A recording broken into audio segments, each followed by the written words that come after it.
Everyone, welcome on my channel. और आज की जो वीडियो है वो बहुत ही इम्पॉर्टेंट है क्योंकि आप जानते हैं कि 25 डेज़ ओनली बच गए हैं आपके पेपर में, सीटेट के पेपर में। और सीटेट के पेपर में अगर आपने अभी तक थियरी पढ़िए, कोई दिक्कत नहीं है। लेकिन अगर अभी आपने प्रीवियस ईयर स्टार्ट नहीं किया है तो स्टार्ट कर दीजिए, क्योंकि प्रीवियस ईयर पेपर बहुत ज़्यादा आपको हेल्प करने वाले हैं।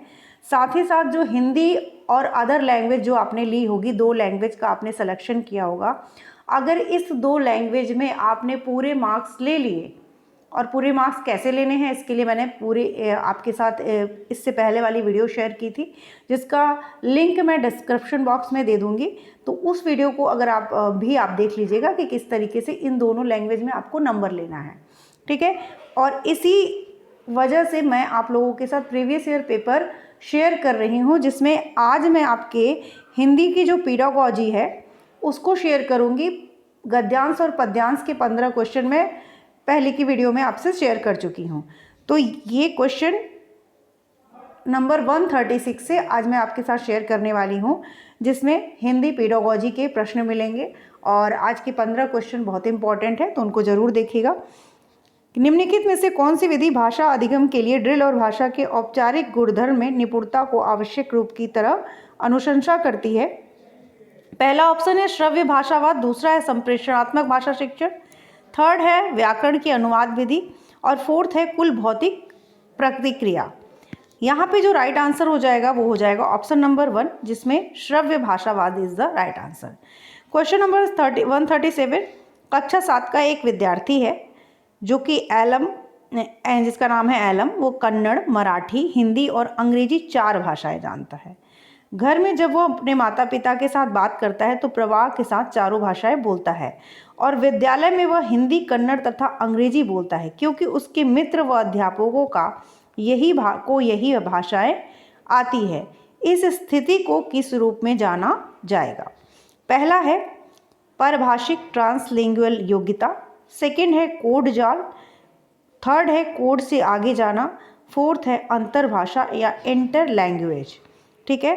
जो राइट आंसर यहाँ पे होगा वो हो जाएगा आपका ऑप्शन नंबर 1, जिसमें ट्रांसलिंगुअल योग्यता जो होती है यानी परभाषिक योग्यता, वो इस क्वेश्चन के लिए, जिसमें कि वो 4 भाषाएं जानता है, अपने माता पिता के साथ चारों भाषाएं बोलता है और विद्यालय में केवल 3 भाषाएं बोलता है, इस स्थिति को परभाषिक ट्रांसलिंगुअल योग्यता के रूप में जाना जाता है। और ये क्वेश्चन बहुत बार पूछा गया है। नेक्स्ट क्वेश्चन है, 15 क्वेश्चन को हम थोड़ा जल्दी करेंगे क्योंकि हमको बहुत कम समय में, ठंडी का दिन है, बहुत जल्दी समय बीत रहा है। आपको 5 सब्जेक्ट जो हैं आपको पूरी मेहनत करनी है, लेकिन इन 2 भाषाओं में आपको पूरा नंबर ले आना है, तभी आपका सीटेट क्लियर होने के ज़्यादा करीब जाएगा, ठीक है। भाषा अधिगम के बारे में कौन सा कथन सही है?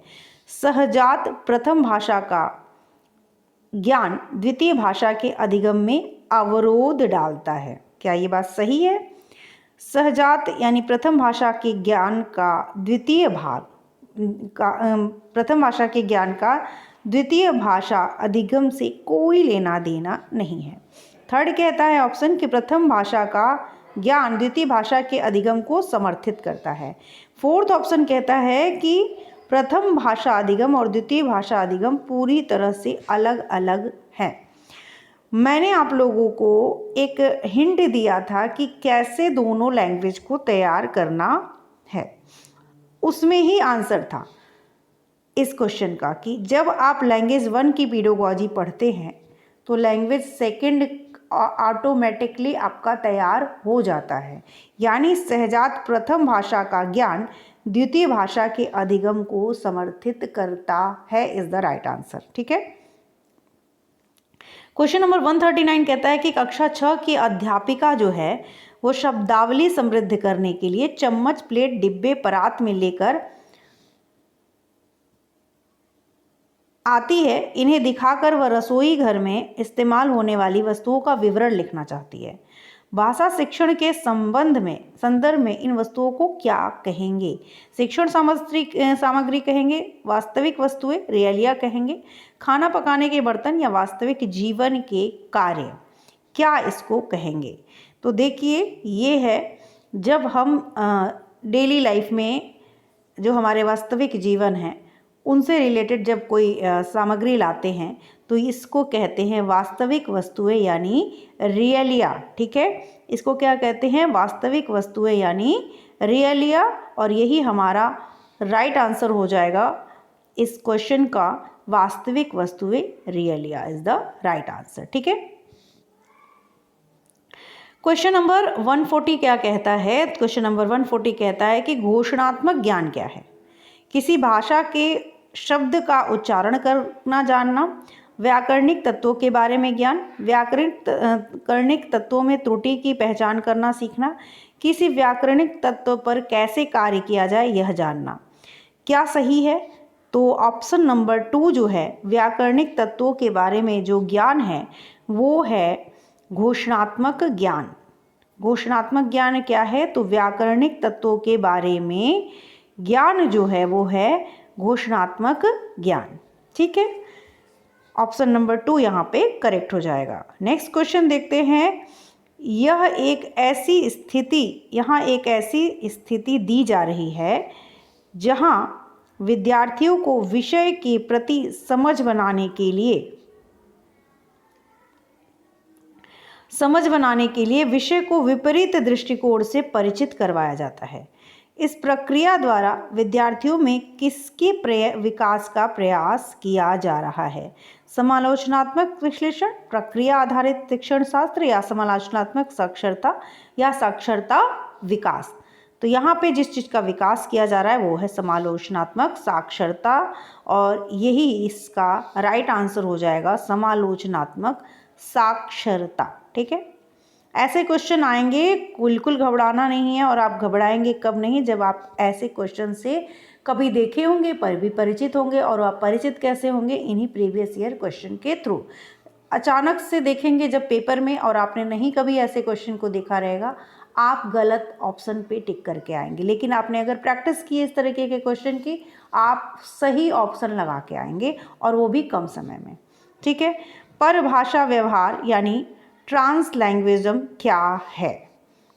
भाषाओं के शिक्षण अधिगम के दौरान एक भाषा से दूसरा भाषा में व्यवहार करने से संबंधित है। दूसरा कहता है कि भाषाएं किस तरीके से एक समय अवधि के दौरान अपना रूप बदलती हैं। थर्ड कहता है कि एक कक्षा में एक से अधिक भाषाओं को संसाधन के रूप में इस्तेमाल करने की शिक्षण शास्त्रीय प्रक्रिया है। और फोर्थ ऑप्शन कहता है कि विद्यालय में कितनी भाषाएं पढ़ानी चाहिए, इस मुद्दे पर शिक्षा नीति में भाषा है। परभाषा व्यवहार क्या है? ये क्वेश्चन हमसे पूछा गया है, यानी ट्रांसलैंग्वेजिज्म क्या है? बहुत बार पूछा गया है, कई तरीके से क्वेश्चन बना के पूछा जाएगा। तो आपका कॉन्सेप्ट एकदम सही होना चाहिए कि ये जो है एक कक्षा में एक से अधिक भाषाओं को संसाधन के रूप में इस्तेमाल करने की शिक्षण शास्त्रीय प्रक्रिया है। यानी परभाषा व्यवहार, ये जिसे हम ट्रांसलैंग्वेजिंग कहते हैं, वो एक कक्षा में एक से अधिक भाषाओं को संसाधन के रूप में इस्तेमाल करने की क्या है? एक शिक्षण शास्त्रीय प्रक्रिया है। ठीक है, नेक्स्ट क्वेश्चन की तरफ चलते हैं। आज हम 15 क्वेश्चन देखेंगे, और इस 2024 का जो ये पेपर है, जो कि जनवरी में पूछा गया था, वो आज आपका हिंदी का पेपर 2 पार्ट में मैंने दिखाया। 15 क्वेश्चन आपके गद्यांश पद्यांश वाले थे, 15 क्वेश्चन आपके पेडागोजी वाले। और इस तरीके से ये पेपर हिंदी का ख़त्म हो जाएगा। CDP के मैं ऑलरेडी देख चुकी हूँ, साइंस के भी दे चुकी हूँ, SST के भी दे चुकी हूँ। तो वो सारी चीज़ें आप देख लीजिएगा। साथ ही इसको ये भी हिंदी भी ख़त्म हो जाएगा। इसके बाद मैं आपको इंग्लिश का दूंगी। तो 2024 जैसे ही ख़त्म हो जाएगा, उसके बाद हम 23 पे आएंगे। और इसी तरीके से इस मंथ में मैं पूरा का पूरा आपके साथ, इस मंथ नहीं, हाँ इस मंथ से 1-2 दिन और ज़्यादा लगेगा, पूरे प्रीवियस ईयर मैं आपके साथ कंप्लीट करा दूंगी। ठीक है, नेक्स्ट क्वेश्चन की तरफ चलते हैं। निम्नलिखित में से कौन सी प्रक्रियाएं भाषा को अच्छी तरह से लिखना सीखने में शामिल है? लिखने की बात की गई है। मानस मंथन, रूपरेखा तैयार करना, प्रारूपण, मुख्य बिंदु नोट करना, संपादन, अंतिम स्वरूप देना। प्रोसेस पूरा है स्टेप बाय स्टेप, तो कौन सा प्रोसेस सही है उसको देखना है। मानस मंथन, देखिए इसमें आपको जानना चाहिए कि जो आपका मानस मंथन होता है वो सबसे पहले होता है, उसके बाद मुख्य बिंदु नोट किया जाता है, ठीक है, मेन पॉइंट्स नोट किए जाते हैं। फिर क्या किया जाता है, रूपरेखा तैयार की जाती है कि कैसे लिखना है, फिर प्रारूप लिखा जाता है, लिखने के बाद उसका संपादन होता है और फिर अंतिम स्वरूप देना। तो ये है एक प्रोसेस यानी प्रक्रिया जो भाषा को अच्छी तरह से लिखना सीखने में शामिल है। क्या है, सबसे पहला मानस मंथन करना है, फिर से मुख्य मेन पॉइंट्स जो हैं उनको नोट करना है, फिर से उसकी रूपरेखा तैयार करनी है, प्रारूप को लिखना है और उसके बाद उसका संपादन और अंतिम स्वरूप देना। तो ये है प्रोसेस और यही हमारा राइट आंसर हो जाएगा, ऑप्शन नंबर 4। ठीक है, नेक्स्ट क्वेश्चन की तरफ चलते हैं। नेक्स्ट क्वेश्चन क्या कहता है, सामाजिक विज्ञान की कक्षा में शिक्षार्थी कक्षा में दिए जा रहे वक्तव्य से मुख्य बिंदु समझने की कोशिश कर रहे हैं और मुख्य बिंदु लिख रहे हैं। इस कौशल को क्या कहेंगे? मुख्य बिंदु को समझ भी रहे हैं और लिख भी रहे हैं, तो इस कौशल को क्या कहेंगे?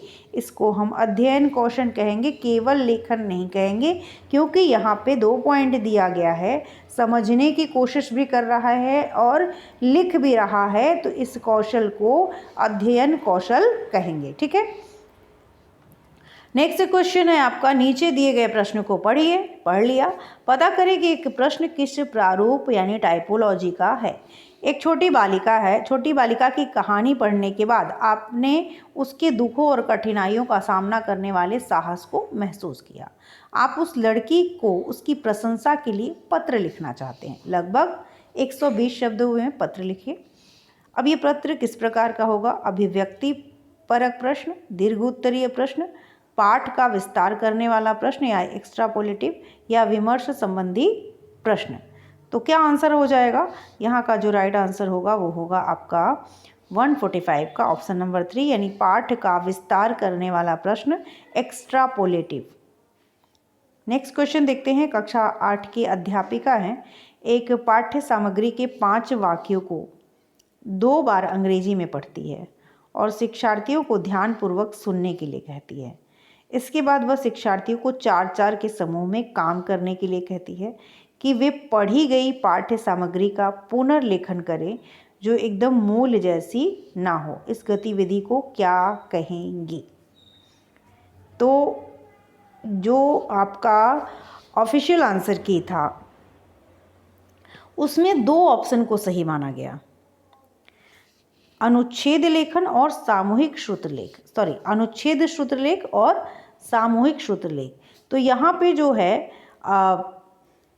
आयोग ने दोनों को ही राइट आंसर माना है, इसलिए इस क्वेश्चन पे थोड़ा सा विवाद है। तो हम अगर एक क्वेश्चन को अगर कहना चाहें तो यहाँ पे समूह की बात की गई है, समूह में, तो यहाँ पे सामूहिक श्रुतलेख कहा जा सकता है।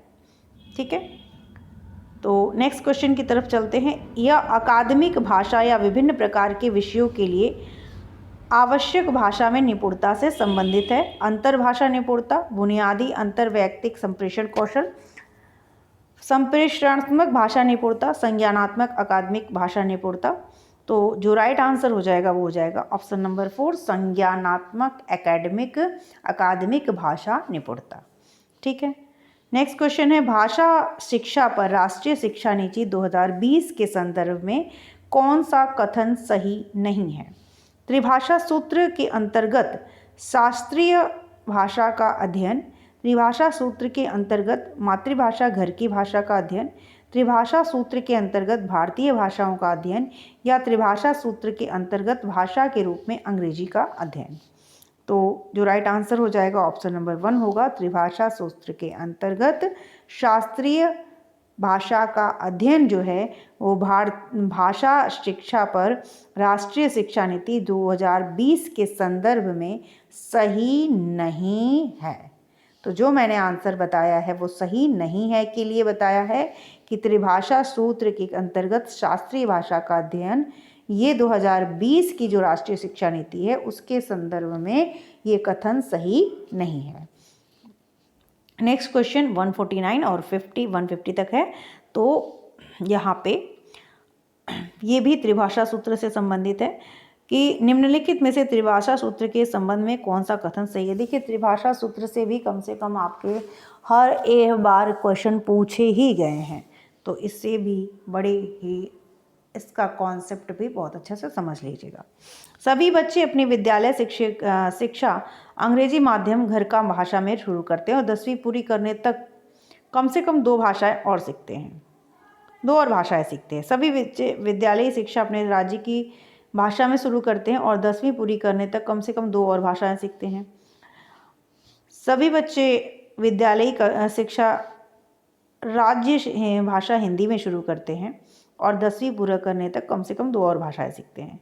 4th ऑप्शन कहता है कि सभी बच्चे अपनी विद्यालयी शिक्षा मातृभाषा घर की भाषा में शुरू करते हैं और 10वीं पूरी करने तक कम से कम 2 और भाषाएं सीखते हैं। क्या है, कौन सा कथन सही है के बारे में, अभी सही नहीं है पूछा गया था और सही है अब इस बार पूछा गया है। तो आपको जब इसके कॉन्सेप्ट पता होंगे तभी तो करेंगे, या तो क्वेश्चन की प्रैक्टिस की हो, दोनों में से कोई भी किए रहेंगे तो आराम से कर लेंगे, क्योंकि कॉन्सेप्ट भी यहीं से आपका क्लियर होता जाता है। क्वेश्चन सब अब आप देखते हैं तो जो राइट आंसर होगा यहाँ पे, तो त्रिभाषा सूत्र क्या है, सभी बच्चे अपनी विद्यालयी शिक्षा जो है वो मातृभाषा यानी घर की भाषा में शुरू करते हैं और 10वीं पूरी करने तक कम से कम 2 और भाषाएं सीखते हैं। यही कथन जो है यहाँ पे सही होगा, 149 का ऑप्शन नंबर 4। और लास्ट क्वेश्चन है आज की वीडियो का, अधिगम प्रतिफल शिक्षार्थियों को समर्थ बनाते हैं, किस लिए? व्याकरणिक ज्ञान को मापन के संदर्भ में प्राप्त करना, दक्षताओं को मापन के संदर्भ में प्राप्त करना, सभी कौशलों के अधिगम के न्यूनतम स्तरों को प्राप्त करना, भाषागत तथ्यों को मापन के संदर्भ में प्राप्त करना। यहाँ पे जो राइट आंसर है वो है ऑप्शन नंबर 2, दक्षताओं को मापन के संदर्भ में प्राप्त करना। चलिए नेक्स्ट वीडियो में मिलते हैं और आप लोगों के साथ हो सकता है कि मैं शिक्षण अधिगम जो है वो आपके साथ शेयर करूंगी with the help of book, क्योंकि एक वही साधन है जिसमें बस मैं आपको एक्सप्लेन करूंगी, उसमें वो देख लीजिएगा। प्रीवियस ईयर पेपर आपके नेक्स्ट जो भी हैं वो आपको मिलते जाएंगे, उसमें आपको कोई भी प्रॉब्लम नहीं होगी। आपको इस चैनल पे प्रॉपर वे में आपको प्रीवियस चैनल मिलेंगे।